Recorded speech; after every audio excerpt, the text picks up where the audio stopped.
Winnie-the-Pooh by A. Milne. Chapter 3, in which Pooh and Piglet go hunting and nearly catch a Woozle.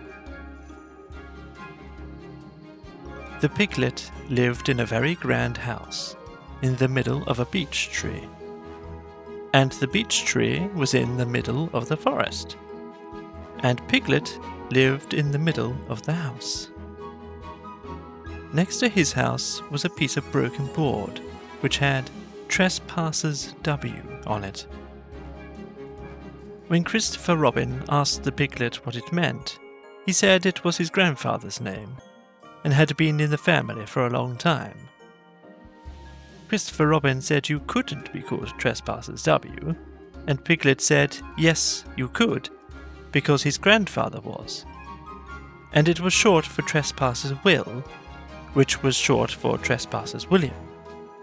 And his grandfather had had two names in case he lost one, Trespassers after an uncle, and William after Trespassers.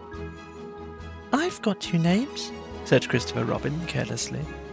"Well, there you are, that proves it," said Piglet.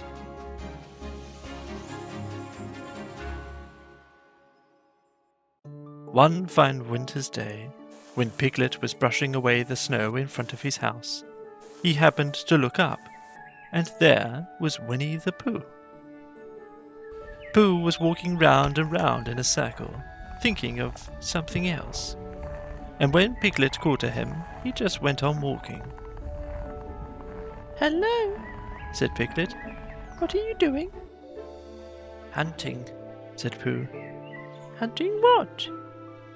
"Tracking something," said Winnie-the-Pooh very mysteriously. "Tracking what?" said Piglet, coming closer. That's just what I ask myself. I ask myself, what? What do you think you'll answer? "I shall have to wait until I catch up with it," said Winnie-the-Pooh. "Now, look here." He pointed to the ground in front of him. "What do you see there?" "Tracks," said Piglet. "Paw marks." He gave a little squeak of excitement. "Oh, Pooh! Do you think it's a Woozle?" "It may be," said Pooh. "Sometimes it is, and sometimes it isn't. You never can tell with paw marks." With these few words he went on tracking, and Piglet, after watching him for a minute or two, ran after him. Winnie-the-Pooh had come to a sudden stop, and was bending over the tracks in a puzzled sort of way. "What's the matter?" asked Piglet. "It's a very funny thing," said Bear. "but there seem to be two animals now. This, whatever it was, has been joined by another, whatever it is, and the two of them are now proceeding in company. Would you mind coming with me, Piglet, in case they turn out to be hostile animals?" Piglet scratched his ear in a nice sort of way, and said that he had nothing to do until Friday, and would be delighted to come, in case it really was a Woozle. "You mean, in case it really is two Woozles?" said Winnie-the-Pooh, and Piglet said that anyhow he had nothing to do until Friday, so off they went together. There was a small spinney of larch trees just here, and it seemed as if the two Woozles, if that's what they were, had been going round the spinney, so round the spinney went Pooh and Piglet after them. Piglet passing the time by telling Pooh what his grandfather Trespassers W had done to remove stiffness after tracking, and how his grandfather Trespassers W had suffered in his later years from shortness of breath and other matters of interest. And Pooh, wondering what a grandfather was like, and if perhaps this was two grandfathers they were after now, and if so, whether he would be allowed to take one home and keep it, and what Christopher Robin would say. And still the tracks went on in front of them. Suddenly, Winnie-the-Pooh stopped and pointed excitedly in front of him. "Look!" "What?" said Piglet with a jump, and then, to show that he hadn't been frightened, he jumped up and down once or twice, more in an exercising sort of way. "The tracks," said Pooh. "A third animal has joined the other two." "Pooh!" cried Piglet. "Do you think it's another Woozle?" "No," said Pooh, "because it makes different marks. It is either two Woozles and one, as it might be, Wizzle, or two, as it might be, Wizzles, and one, if it is so, Woozle. Let us continue to follow them." So they went on, feeling just a little anxious now, in case the three animals in front of them were of hostile intent. And Piglet wished very much that his grandfather, T.W., were there instead of elsewhere. And Pooh thought how nice it would be if they met Christopher Robin suddenly but quite accidentally, and only because he liked Christopher Robin so much.